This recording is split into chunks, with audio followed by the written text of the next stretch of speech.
ሰላም እንዴት ናችሁ? ዶክተር አሳንቲ ነኝ፣ ጀነራል ፕራክቲሽነር እንዲሁም ደግሞ ኤስቴቲሻን ማለትም የውበት ባለሙያ ማለት ነው። በዚህ ቪዲዮ ብጉርን የሚያጠፋ በተለይ ሆርሞናል ብጉር በሌላ መድኃኒቶች የማይድንን ሆርሞናል ብጉር ማጥፋት የሚችል አንድ ጁስ እናያለን። እስከ ቪዲዮ መጨረሻ ድረስ አብራችሁን ሁኑ። በዚህ ቪዲዮ ቻናል አዲስ ከሆነ እዚህ ስር ያለችዋ ሰብስክራይብ የምትለዋ ምልክት ንኳት። ኦልሬዲ ሰብስክራይብ ካረጋችሁ ቤተሰብ ከሆናችሁ ደግሞ ላይክ የሚለውን እንደዚህ ምልክት ተጫኑልን። ምክንያቱም ለብዙ ሰዎች ይህ ቪዲዮ እንዲደርስ ይረዳናል። ሀሳብ፣ ጥያቄ፣ ኮሜንት ካላችሁም ደግሞ በነፃነት ሀሳብ መስጫው ላይ ኮሜንታችሁን ብትጽፉልን ደስ ይለናል።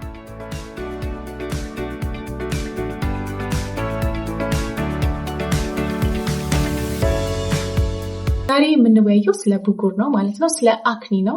እንግዲህ ብዙ አይነት የብጉር አይነቶች አሉ። በብዙ ምክንያት የሚመጡ የብጉር አይነቶች አሉ አይደለ? ከነዛ መሃል አንዱ የሆርሞናል አክኒ ነው፣ ወይም በሆርሞን መዛባት የሚመጣ ብጉር ነው። እና ብጉር ብዙ ጊዜ የሚሰራበት መንገድ ወይም የሚመጣበት ምክንያት ሁለት ነው።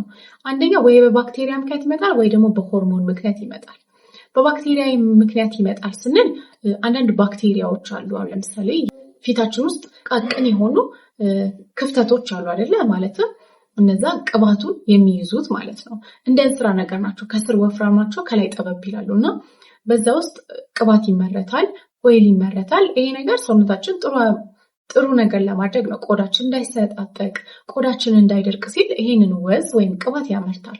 ግን ብጉር ያለባቸው ሰዎች ግን በተፈጥሯቸው በዘር ያገኙት ነገር ይሄን የሚመረተው ቅባት በጣም ብዙ ነው እና ብዙ ሲሆን ደግሞ የሚመረተው ሁሉ ወደ ውጭ አይወጣም። ስለዚህ አንዳንዱ እዛ ውስጥ ሊጠራቀም ይችላል። ስለዚህ ይሄ ብጉር ቅባታማ ሊሆን ይችላል። ደረቅ ሲል ደግሞ ጠንከሬ ማለት ባህሪ ያለው። ስለዚህ ከላይ የሞተ ሲል የማይነሳለት ከሆነ እንዲሁም ደግሞ ከተደፈነበት ከላይ ላይ ከውስጥ ያለው ቅባት መውጣት አይችልም። ታዲያ ይሄ ነገር ደግሞ ለባክቴሪያ ለመራባት በጣም አመቺ ይሆንለታል። ስለዚህ ባክቴሪያ እዛ ውስጥ ይራባል። ባክቴሪያውን ለማጥፋት ደግሞ ሰውነታችን የሰውነታችን ወታደሮች አሉ፣ ነጭ የደም ሴሎች አይደለ? ስለዚህ እሱን ለማዋጋት ደግሞ ወደዛ ደም በጣም እንዲሄድ ይደረጋል።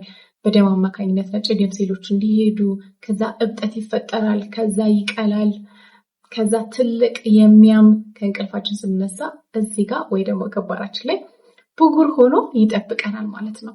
ስለዚህ ይህንን ብጉር የምናጠፋው የባክቴሪያውን የሚያጠፉ ነገሮችን በመጠቀም ነው። ይህንን በሌላ ቪዲዮ ላይ የምናየው ይሆናል። ዛሬ ግን ልነግራችሁ ፈልገው ብዙ ጊዜ እስቲ ዶክተር የተፈጥሮ ነገር ላይ ብታተኩሪ ስለምትሉኝ ነው። እና እኔንም ከዚህ በፊት ተጠቅሜው የእውነት የረዳኝ አንድ ጁስ አለ። ይሄ የሚጠቅመው ታዲያ በአብዛኛው ለሆርሞናል አክኒ በደንብ ይሰራል። ሌሎች ብጉሮችም ይሰራል፣ ግን በሆርሞን መዛባት ምክንያት ለሚመጣ ብጉር ደግሞ በጣም ተስማሚ ነው። የሆርሞን መዛባት ስንል ምን ማለት ነው? ብዙ ሆርሞኖች አሉ ሰውነታችን ውስጥ አይደለ? እነዚህ ሆርሞኖች ማለት ኬሚካል ሜሴንጀሮች ናቸው፣ ማለትም ተላላኪዎች ናቸው። ከአንድ ቦታ አንድ ቦታ ይሄዱና ሰውነታችን እንዲያዘዘ ነው እንዲደረግ ምናምን የሚሉ ሰውነታችን ውስጥ በጣም ትልቅ ሚና ያላቸው ሆርሞኖች ወይም መልእክተኞች ናቸው ማለት ነው። ብዙ ሆርሞን መዛባት ይህንን ሆርሞናል ባክቴሪያ ያመጣዋል። ከነዛ መካከል የመጀመሪያው ኮርቲሶል። ኮርቲሶል ማለት አንድ ሰው ስትረስ ውስጥ ለረዥም ጊዜ ሲሆን፣ ጭንቀት ሲበዛ፣ በጭንቀት ምክንያት ያለንበት ሁኔታ ሳይመቸን ሲቀር ሰውነታችን አክቲቭ ሆኖ በቃ ራሱን ለማቆየት በህይወት ለማቆየት በስትረስ ውስጥ በሚበዛ ጭንቀት ውስጥ የሚፈጠር ሆርሞን ነው። ስለዚህ የኮርቲሶል መጠን ከፍ ሲል ምንድነው የሚያደርገው? የሚመረተውን የወዝ መጠን በጣም ይጨምራል። ስለዚህ ይሄ የወዝ መጠን በጣም ሲጨምር ደግሞ ቀጣይ የሚመጣው ባክቴሪያ ነው ማለት ነው። ምክንያቱም ከምናስወግደው በላይ የሚጠራቀመው የሚመረተው ወዝ ብዙ ስለሆነ። ሌላኛው ደግሞ አንድሮጅን ማለት ቴስቴስትሮን ወይም ዲኤችቲ ነው። ይህ ሆርሞን ቴስቴስትሮን ሲባል ለወንዶች ጎነን ያለ ድምፅ የሚሰጣቸው የወንድነት አቋም የሚሰጣቸው አይደል? አንዳንድ ቦታዎች ላይ ፀጉሮች እንዲወጡ ፂም ምናምን እንዲወጡ የሚያደርገው ብዙ የወንድነትን ፐርሰናሊቲ እንዲሁም ደግሞ ፊዚካሊ የምናያቸውን ለውጦች ሰውነታቸው ላይ የሚያዩትን ለውጦች የሚያመጣው ይሄ የወንድነት የሚያመጣው ሆርሞን ቴስቴስትሮን ይባላል።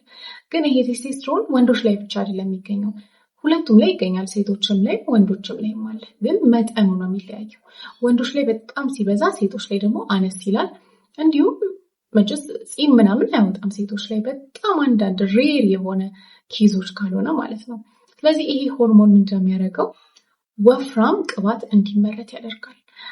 ቴስቴስትሮን ወይም አንድሮጅን የሚበዛበት ሴቶች ላይ ምን ላይ ነው ካልን በተለይ ፒሲኦኤስ ያለባቸው ፖሊሲስቲክ ኦቫሪያን ሲንድረም የምንለው ኦቫሪ ላይ ይሄ ውሃ የያዙ እጢዎችን ይመስሉ የያዘ እነሱ ብዙ ጊዜ ሚኒስትሬሽን ወይም ደግሞ ፔሪድ የወር አበባቸው በጣም የሚዛባ ወር አበባቸው በጣም የሚበዛ እንዲሁም ደግሞ ከወር አበባ ጋር ተያይዞ የሚመጣ ከፍተኛ ህመም አለ ማለት ነው። ስለዚህ እንዲሁም ደግሞ ፀጉር ሰውነት ላይ መብዛት ይከሰታል ፒሲኦኤስ ጋር በተያያዘ። ስለዚህ አንድሮጅንም ሲበዛ ይመጣል። ለዚህ ነው ብዙ ጊዜ ወንዶች ላይ የጉርምስና እድሜያቸው ላይ በጣም ብጉር የሚኖርባቸው ያኔ የቴስቴስትሮን መጠኑ በጣም ከፍ ስለሚል ነው ማለት ነው። ሌላኛው ፕሮጀስትሮን ነው። ፕሮጀስትሮን እንግዲህ ሰውነታችን ውስጥ በተለይ ለሴቶች ሉቲያል ፌዝ ላይ በዛ ይላል። ፕሮጀስትሮን አንድ ማህፀን ግድግዳ እንዲሰራ ልጅ ቢመጣ እንኳን መቀበል እንዲችል ማህፀኑን ልጅ ቢመጣ ተስማሚ የሚሆንለትን ሁኔታ ለመፍጠር የሚሰራ ሆርሞን ነው። ስለዚህ ይህ ሆርሞን ከመጠን በላይ ሲበዛ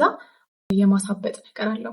ቆዳችን ላበጥ ሲል ደግሞ ፖሮቻችን ወይም ጥቃቅኖቹ ቀዳዳዎች ይዘጋሉ፣ ባክቴሪያዎች እንዲበዙ፣ ወዝም ደግሞ ቢመረት ቶሎ እንዳይወጣ ያደርገዋል። አራተኛ የምናየው ደግሞ ኢንሱሊናችን ሲበዛ ይመጣል።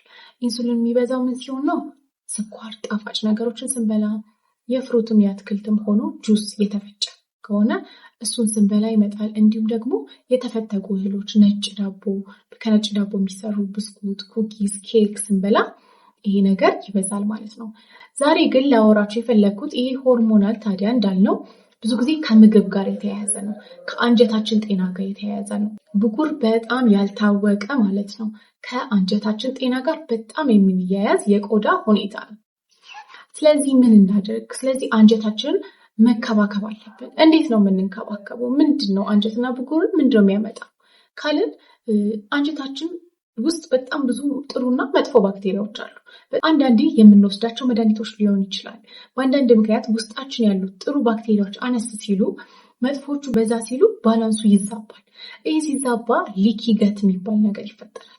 ሊኪ ገት ማለት እዛ ጋር ያለው ባክቴሪያዎች እነዚህ መጥፎ ባክቴሪያዎች የሚያመርቱት ቶክሲን የሚያመርቷቸው አንዳንድ ኬሚካሎች ወደ ደም ስር ውስጥ ይገባሉ ማለት ነው። ደም ስር ውስጥ ከገቡ በኋላ ግን ሙሉ ያ ደም የማይሄድበት የለም አይደለ? ከጥፍራችን ከእግራችን እስከ ራሳችን ድረስ ያ ደም ይንቀሳቀሳል አይደል? ስለዚህ እዛ ደም ውስጥ ያሉት ቶክሲኖች እነዚህ መጥፎ ኬሚካሎች ኢንፍላሜሽን፣ ሲስተሚክ የሆነ ብግነት በቃ ሙሉ በሙሉ ሰውነታችን ውስጥ ይሄዳሉ ማለት ነው። ይሄ ነገር ሰውነታችን ሪስፖንስ እንዲሰጥ ያደርገዋል።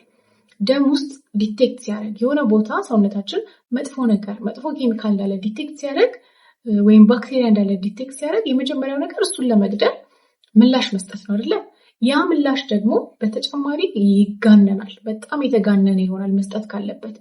ስለዚህ እነሱ በመሃል በሚዋጉ ጊዜ የሚፈጠሩት ነገሮች ከዛ መሃል አንዱ ምልክቱ ሰውነታችን ፊታችን ላይ ባንዴ ሸፍ ማለት ባንዴ ብጉር መውጣት፣ ትልልቅ ብጉሮች መውጣት። ለዛ ነው ከአንጀታችን ጋር የሚያያዝ። ይሄ ኢሚዩን ሪስፖንስ በመሃል እነሱ ሲዋጉ የሚፈጠረው ነገር ደግሞ ወዝ የሚያመርተው እጢያችን ወዝ ማምረቱን በጣም ይጨምራል። በዛ ምክንያት ወዝ መመረቱ ይጨምራል። ባክቴሪያ ይመጣና እዛ ውስጥ መራባት ይጀምራል። እሱን ባክቴሪያ ለመግደል ደግሞ ነጭ ደም ሴሎች በብዛት ወደዛ ለመላክ የደም ቀዳዳዎች እዛ ጋር ያሉት ትንሽ ክፍት ይላሉ፣ እንደ ወንፊት ይሆናሉ። ስለዚህ ያ ውሃ ደም ውስጥ ያለ ውሃ ወደ ውጭ ይወጣል፣ ለዛ ያብጣል ማለት ነው ብጉሩ ያለበት ቦታ። እንዳልኳችሁ ደግሞ ደም በብዛት ወደዛ አካባቢ ስለሚሄድ ቀይ ይሆናል። የሚለቀቁት አንዳንድ ሳይቶካይኖች፣ አንዳንድ ኬሚካሎች ደግሞ ሲነካ ህመም እንዲኖረው ያደርገዋል ማለት ነው። ስለዚህ ከገት ጋር በተያያዘ እነዚህ ነገሮች አሉ። እኛ ልናክም የምንችለው ታዲያ አንቲ ኢንፍላማቶሪ እና ፕሮባዮቲክ የሚባሉ ነገሮችን መውሰድ።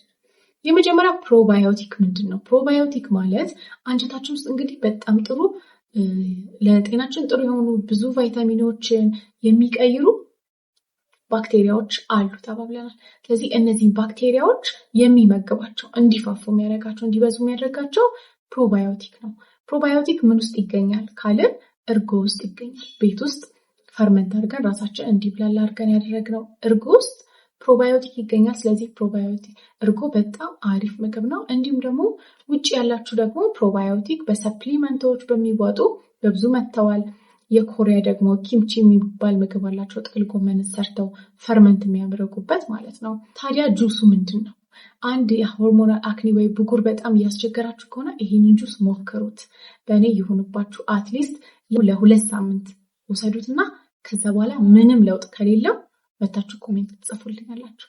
ይሄ ውህድ የሚሰራው በ4 ኢንግሪዲየንት ነው። እኔ ከዚህ በፊት ይሄንን ጁስ ሰርቼ 3 ነበር ብያችኋለሁ። የሆነ ጊዜ ግቢ በነበርኩበት ጊዜ ቀለል እንዲለኝ በራሴ መንገድ ቀለል አድርጌ እሰራው ነበረ። እኔ ያኔ 3 ነገሮች ተጠቅሜ ነበር የምሰራው። ያው ሌሎች ነገሮች ማድረጊያ እቃው ስለሌለኝ። አሁን ቤታችሁ ያላችሁ ነገር ሰዎች ግን የሚመቻችሁ ከሆነ እነዚህን 4 ነገሮች በመጠቀም የምትሰሩት ጁስ በጣም አሪፍ ለውጥ አለው። የመጀመሪያ የምንጠቀመው ካሮት ነው። ካሮትን ትልልቁ ከትፎ መጨመር። ለምሳሌ 2 ፍሬ ካሮት። ይህንን ጁስ ብዙ ጊዜ ተናግሬዋለሁ። ስለዚህ ካሮት በውስጡ ቤታ ካሮቲን የሚባል ቫይታሚን ኤ ዴሪቬቲቭ ነው። ማለትም ደግሞ ቫይታሚን ኤ በፊት ያለ ንጥረ ነገር ነው። ስለዚህ ወደ ቫይታሚን ኤ ነው የሚቀየረው። ቫይታሚን ኤ ደግሞ ከላይ ያሉ የሞቱ ሴሎችን ቶሎ ቶሎ ያነሳልናል። ስለዚህ ቆዳችን ላይ ያሉት ጥቃቅን ክፍተቶች አይደፈኑም ማለት ነው። ስለዚህ ውስጡ ያለው ቅባት እንደፈለገ መውጣት ይችላል ማለት ነው። ስለዚህ አንደኛው የመጀመሪያው ካሮት ነው። ሁለተኛው ደግሞ ዝንጅብል ነው። ዝንጅብልም እንደዚሁ 1 ፍሬ የሚሆን ሙሉ ማለት ነው። እሱም በትልቁ ከትፋችሁ የጁስ መፍጫችሁ ውስጥ መጨመር ነው። ዝንጅብል በውስጡ ጂንጀሮል የሚባል ኬሚካል አለው። ይሄ ደግሞ አንቲ ማይክሮቢያል ነው። ባክቴሪያዎችን መግደል ይችላል። መጥፎ ባክቴሪያዎችን፣ መጥፎ ጀርሞችን መግደል ይችላል ማለት ነው። ስለዚህ አንጀታችን ውስጥ የበዙትን እነዛ መጥፎ ባክቴሪያዎች ይገልልናል። እንዲሁም ደግሞ አንቲ ኢንፍላማቶሪ ነው። ብግነትን ይቆጣጠርልናል። ሰውነታችን የሚሰጠው ምላሽ ከመጠን በላይ የተጋነነ እንዳይሆን ይከለክለዋል ማለት ነው። ስለዚህ ሁለተኛው ዝንጅብል ነው። ሶስተኛው ደግሞ እርድ ነው። እርድ በቤት ውስጥ የተዘጋጀ አደራ። ይሄ ለምግብ የምንጠቀመው እርድ አይደለም። ቀለማቸው የራሱ ይለያያል እና እርድ ደግሞ በውስጡ ኩርኩሚን የሚባል ኬሚካል አለው። ኩርኩሚን አንቲ ኢንፍላማቶሪ ነው። ብግነትን ይቀንሳል። አንቲኦክሲዳንት ነው። በሰውነታችን ኬሚካል ሪያክሽኖች ምክንያት የሚፈጠርን መጥፎ ተረፈ ምርት ያስወግድልናል። ራዲካል የሚባሉትን እና እብጠትን ይቀንሳል፣ መቅላትን ይቀንሳል። ስለዚህ ብጉር አንዱ ቅላት አለው፣ ማበጥ አለው አይደል? ስለዚህ ይህን ነገር ያረጋጋልናል። የሰውነትን ብግነቱን፣ መቅላቱን ያረጋጋዋል ማለት ነው። እንዴት ነው እርድ የትኛው ነው ካላችሁ፣ ለቤት ለምግብ የሚዘጋጁ አይደለም። እሱ ጨው፣ አንዳንድ ቅመሞች ይጨመሩበታል። ግን ማንኛውም የቅመም ጋር ሄዳችሁ፣ ቅመም ቤቶችን ቅመም የሚሸጡ ሰዎች ጋር ሄዳችሁ የእርድ ራሱ ፍሬ ነገር አለች፣ እንደ ዝንጅብል ነገር ነው የምትመስለው። ፎቶን አስገባላችኋል እና እሷን ምን ታደርጋላችሁ? በጣም ጠንካራ ነው፣ ለመሰበርም ለምንም አይሆንም እና ለ1 ቀን መዘፍዘፍ ውሃ ውስጥ ከዘፈዘፋችሁት በኋላ በጣም ለስላሳ ይሆናል። እሱን ትፈቀፍቁታላችሁ። ከፈቀፈቃችሁ በኋላ ፀሐይ ላይ ማስጣት ነው። ድርቅ ካለላችሁ በኋላ በቀላሉ መፍጨት ወይም ደግሞ መውቀጥ ትችላላችሁ ማለት ነው። ይሄንን እርድ የሚገርማችሁ ቀለሙ ራሱ አሁን ምግብ ውስጥ የምንከተው እርድ እኮ ቀለሙ ስናየው ራሱ ቢጫ ነው አይደለም? ይሄ ራሳችሁ የምትሰሩት እርድ ግን ቀለሙ ራሱ በጣም ደማቅ ብርቱካናማ ነው። ስለዚህ እሱን መጨመር፣ እሱን 1 ማንኪያ 1 የሻይ ማንኪያ ይበቃችኋል። 1 ሎሚ ጨምቆ መጨመር ነው። ሎሚ በውስጡ ቫይታሚን ሲ አለው። ቫይታሚን ሲ ደግሞ በተፈጥሮ ብራይትኒንግ ወይም ደግሞ ፈካ የማድረግ ነገር አለው ማለት። ስለዚህ ፈካ ያደርጋል፣ አንቲኦክሲዳንት ነው። ስለዚህ ሎሚን በላዩ ላይ እንጨምርበታለን ማለት ነው። እነዚህ ነገሮች ከ1 ሊትር ውሃ ጋር ጨምራችሁ መፍጨት። ከጨመራችሁ በኋላ ፍሪጅ ካላችሁ ፍሪጃችሁ ውስጥ እያስቀመጣችሁ ለተወሰነ ጊዜ ያህል ጠዋት ጠዋት 1 ሲኒ በባዶ ሆዳችሁ መጠጣት ነው። ሻት ማድረግ ነው። 1 ሲኒ ቀን በቀን መጠጣት በጣም ለውጥ አለው። በጣም ይሄ ጁስ ሲጀመር በዓለም አቀፍ ደረጃ በጣም የታወቀ ነው። ብጉርን በጣም በተለይ ሆርሞናል አክኒ ብዙ ጊዜ እዚህ አገጭ አካባቢ ነው የሚወጣው እና ደግሞ ፔሪድ ሊመጣ ሲል ብጉር የሚወጣባችሁ ሰዎችም እንደዚሁ ይሄንን ተጠቀሙ። ምንም መድኃኒቶች ተጠቅማችሁ ምንም አድርጋችሁ ካልዳነላችሁ ምናልባት ብጉሩ ከቆዳችሁ ችግር ብቻ ሳይሆን ከአንጀታችሁ ጤና ጋር የተያያዘ ነው ማለት ነው እና እኔ እንደነገርኳችሁ እኔ በጣም ብጉር ያስቸግረኝ ነበር። ይህን ነገር ለረዥም ጊዜ ጠጥቼዋለሁ። ቃናውን እየለመዳችሁ ትሄዳላችሁ። ዝንጅብል በውሃ አፈላለሁ።